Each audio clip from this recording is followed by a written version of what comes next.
El aval del Congreso de la Unión para desindexar el salario mínimo como unidad de medida para el pago de multas, cuotas, impuestos, créditos, prestaciones y contribuciones sienta las bases para establecer la recuperación gradual del ingreso mínimo de los trabajadores, el cual ha perdido aproximadamente 75% de su poder adquisitivo en 35 años, de acuerdo con legisladores de ambas cámaras e integrantes de diversos sectores de la sociedad. En lo que se constituye como la primera reforma constitucional aprobada por la 63 legislatura, con 417 votos, la Cámara Baja aprobó sin cambios la minuta que el Senado de la República le devolvió modificada, con reformas a los artículos 26, 41 y 123 de la Constitución y la creación de la Unidad de Medida y Actualización UMA, que inicialmente valdrá 70.10 pesos por día y solo se limitó a discutir, analizar y posteriormente aprobar el par de ajustes realizados por los senadores a la propuesta original remitida por la Cámara de Diputados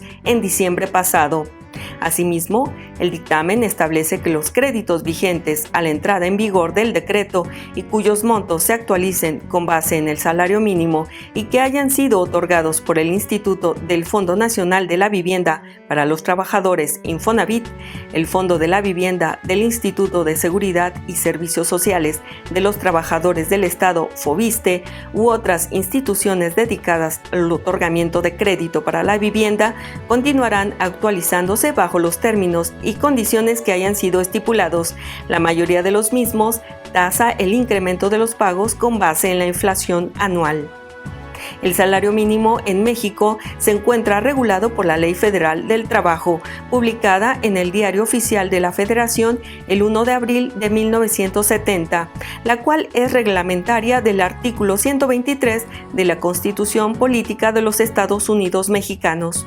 El artículo 90 de la Ley Federal del Trabajo establece: salario mínimo es la cantidad menor que debe recibir en efectivo el trabajador por los servicios prestados en una jornada de trabajo y deberá ser suficiente para satisfacer las necesidades normales de un jefe de familia en el orden material, social y cultural y para proveer la educación obligatoria de los hijos.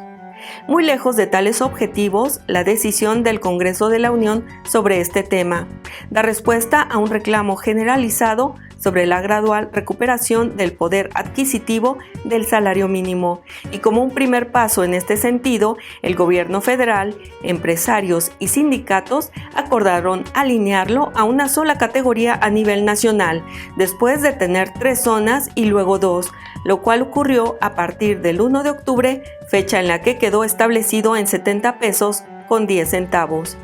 Asimismo, en septiembre pasado, el Consejo Coordinador Empresarial propuso a los legisladores que ante el entorno de volatilidad económica, financiera internacional y la necesidad de reactivar el consumo, la inversión y el mercado interno, era necesario atender 11 prioridades, entre ellas fortalecer el Estado de Derecho, aprovechar la oportunidad de sacar adelante un presupuesto base cero y la desvinculación de los salarios mínimos. Para que el decreto sobre la desindexación del salario mínimo entre en vigor, debe ser ratificado al menos por 17 congresos estatales, para luego ser publicado en el Diario Oficial de la Federación. Una vez que esto ocurra, el Congreso de la Unión deberá emitir la legislación reglamentaria para determinar el valor de la unidad de medida y actualización, dentro de un plazo que no excederá los 120 días naturales siguientes. Gracias por su atención, esto fue La Morralla.